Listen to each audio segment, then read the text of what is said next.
Oke, baik, Bapak Ibu, ini harus disampaikan. Wah, apa itu? Ya, terkait dengan keterampilan atau skill yang tergolong dalam kompetensi abad 21. Karena berkaitan nih dengan metode pembelajaran yang akan diperkenalkan, gitu ya. Nah, ini yang pertama adalah berpikir kritis, critical thinking. Penting sekali kita sebagai guru atau kepada siswa harus dilatih terus-menerus critical thinkingnya, berpikir kritisnya. Jangan selalu kita beritahu, selalu beri penjelasan dan dibantu. Karena anak-anak siswa kita akan menghadapi komunikasi dan globalisasi yang luar biasa, ya. Jadi kita harus persiapkan mereka menjadi orang-orang yang kritis, tidak hanya bisa menerima apapun, pasrah gitu ya, terserah deh saya mau dijadikan apa gitu ya, saya mau diperlakukan bagaimana. No, nanti mereka akan menghadapi pertarungan kehidupan dunia nyata yang wow keren. Oleh karena itu kita harus persiapkan mereka menjadi orang-orang yang memiliki critical thinking, kritis dalam segala hal ya, tentang kehidupan pastinya ya. Mereka akan bisa bekerja secara apa? Kreatif. Orang-orang kreatif pasti memiliki banyak jalan menuju kesuksesan. Tidak harus mereka menjadi seorang pegawai atau mereka jadi pesuruh gitu ya. Tapi orang-orang kreatif mampu menciptakan sesuatu. Nah, itu keterampilan yang kedua selain critical thinking. Lalu mereka juga harus mampu berkolaborasi. Jadi, orang-orang yang mampu berkolaborasi, dia mudah beradaptasi, pastinya komunikasinya baik. Komunikasinya bagus sehingga banyak orang lain yang senang dan bangga atau mungkin akan nyaman berkolaborasi dengannya. Gitu ya. Pastinya kolaborasi membutuhkan communication skill yang baik, yang bagus. Nah, ini yang perlu kita latih. Oleh karena itu biasakan anak-anak dalam pembelajaran menggunakan metode dengan dinamika kelompok. Sehingga mereka terbiasa berdiskusi. Sehingga mereka terbiasa menyampaikan idenya, gagasannya. Lalu information literasi. Informasi literasi ini juga wajib sekali dilatihkan untuk kita sebagai guru atau untuk siswa kita. Kenapa?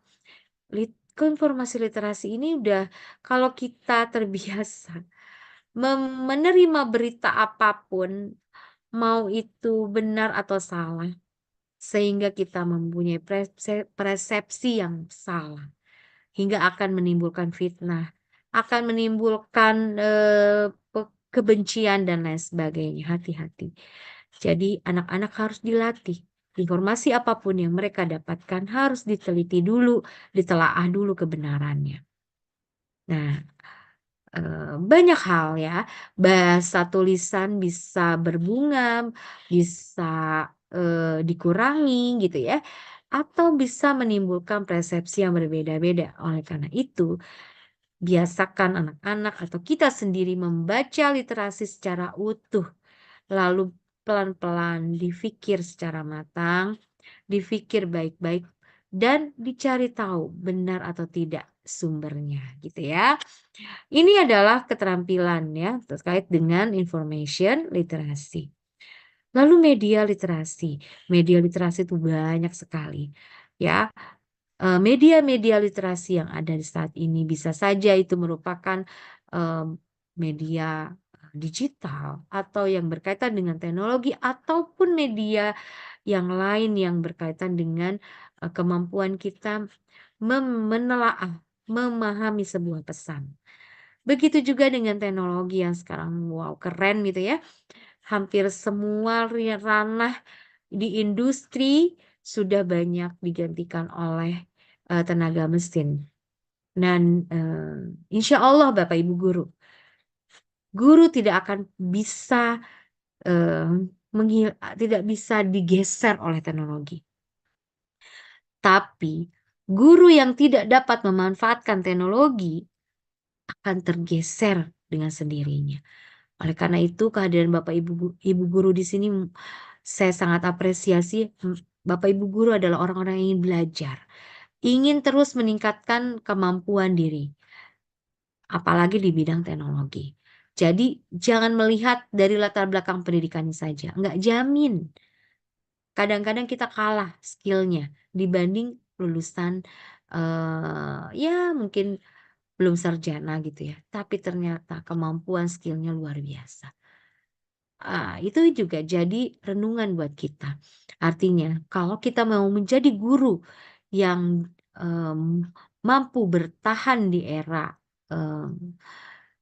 digital saat ini, pantaskan diri kita, banyak belajar, jangan menolak perubahan, jangan antipati dengan perubahan. Ayo, pantaskan diri kita banyak belajar. Nah, orang-orang, yang akan mampu bertahan itu adalah orang-orang yang fleksibel. Flexibility. Kenapa? Karena mampu beradaptasi dengan berbagai perubahan. Tidak tidak hanya duduk manis dan senang saja di zona nyaman. Harus, "Waduh saya nggak bisa buat PowerPoint, saya tidak bisa, saya tidak mengenal PowerPoint." Baik, saya belum bisa, tapi saya pasti bisa. Saya ingin belajar. Nah, dia mampu beradaptasi. Tidak dilihat dari usianya. Saya juga sudah hampir setengah abad, tapi saya senang belajar. Saya senang sekali yang berkaitan dengan teknologi, khususnya apalagi media pembelajaran. Kalau memang ada waktu bisa mampir ke YouTube channel saya. Di sana ada berbagai tutorial terkait dengan bagaimana membuat game edukasi dan lain sebagainya. Banyak sekali.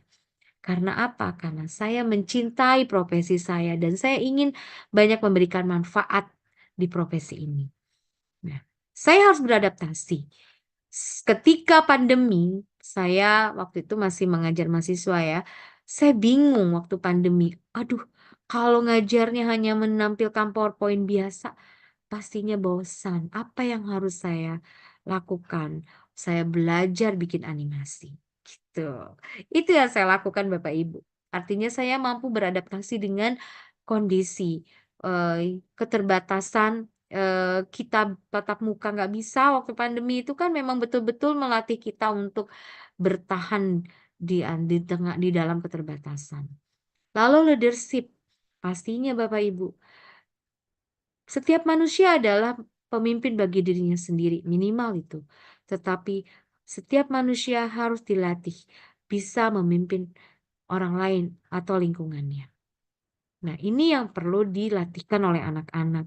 Oleh karena itu biasakan misalnya punya tanggung jawab, mulai dari tugas piket atau mungkin dengan project, mereka ada yang menjadi koordinator dan jangan itu-itu saja di-rolling, semua harus bisa menjadi leader.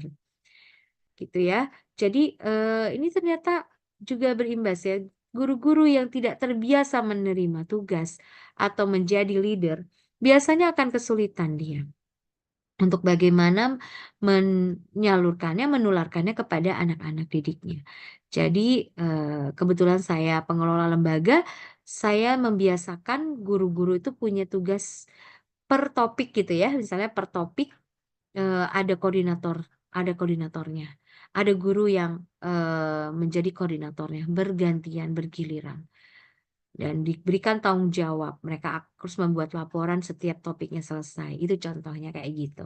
Jadi leadership itu bisa dibangun oleh kita sebagai, kepala lembaga misalnya, atau mungkin guru kepada siswanya. Itu penting, nanti akan berimbas di masa depannya dia nanti. Seorang leadership itu pantang menyerah dan tidak mudah menyerah, gitu ya. Dan leadership biasanya tangguh, yang punya leadership-nya tinggi dia orang yang tangguh, gitu ya. Kemudian inisiatif, punya inisiatif.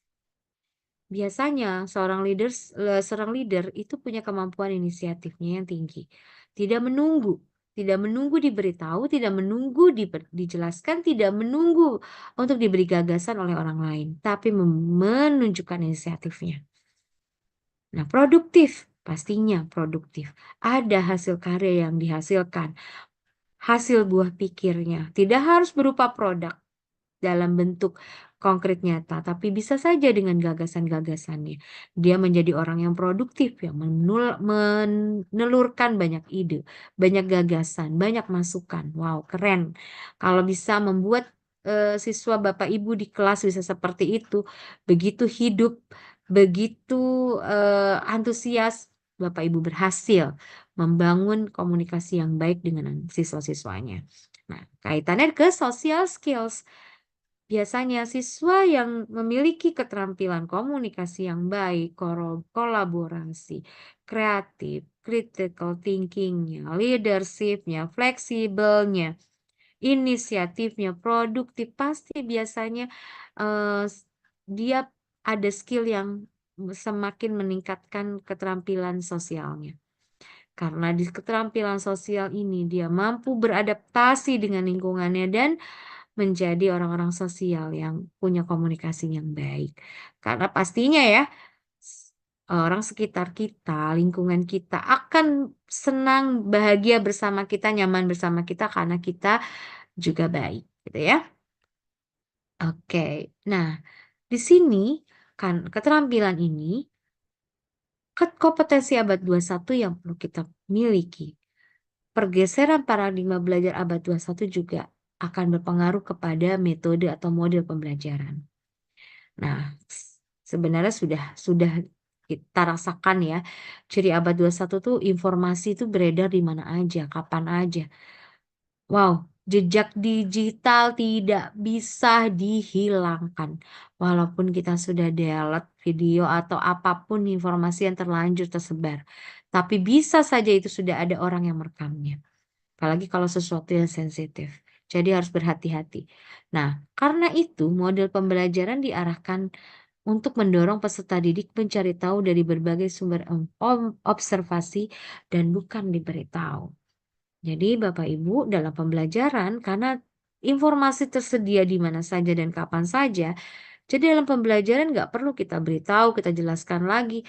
Karena kita sekarang sebagai guru nih, bukan lagi kamus berjalan seperti dulu ya. Dulu mah guru dianggap sebagai orang yang paling tahu segalanya. Tapi saat ini kita dikalahkan oleh teknologi, ya. Nah, caranya adalah kita geser, kita rubah pembelajarannya dengan mendorong peserta didik mencari tahu sendiri dari berbagai sumber. Lalu ciri abad yang kedua, ciri abad 21 yang kedua itu komputasi. Lebih cepat memakai mesin. Betul. Ini yang menjadi apa namanya? Tantangan ya, betapa buku-buku sekarang sudah sangat sedikit yang melirik gitu ya. Mereka lebih senang menggunakan e-book yang cepat atau mungkin langsung bertanya apalagi teknologi AI. Ada salah satu teknologi yang dibuat Google namanya ChatGPT. Itu kita tanya apa saja kita tanyakan dijawab langsung hanya dalam hitungan detik. Masya Allah ya, luar biasa. Jadi apa namanya pembelajaran harus diarahkan untuk mampu merumuskan masalah, bukan hanya menyelesaikan masalah gitu ya. Seperti itu model pembelajarannya yang sebaiknya dilakukan. Lalu otomasi menjangkau segala pekerjaan rutin.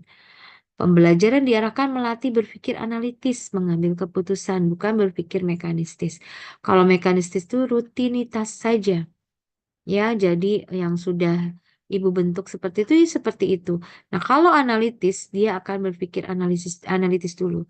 Dia akan memikirkan dengan critical thinking tadi, lalu dia mengambil keputusan dalam suatu masalah atau pekerjaan atau tugas yang Bapak Ibu berikan.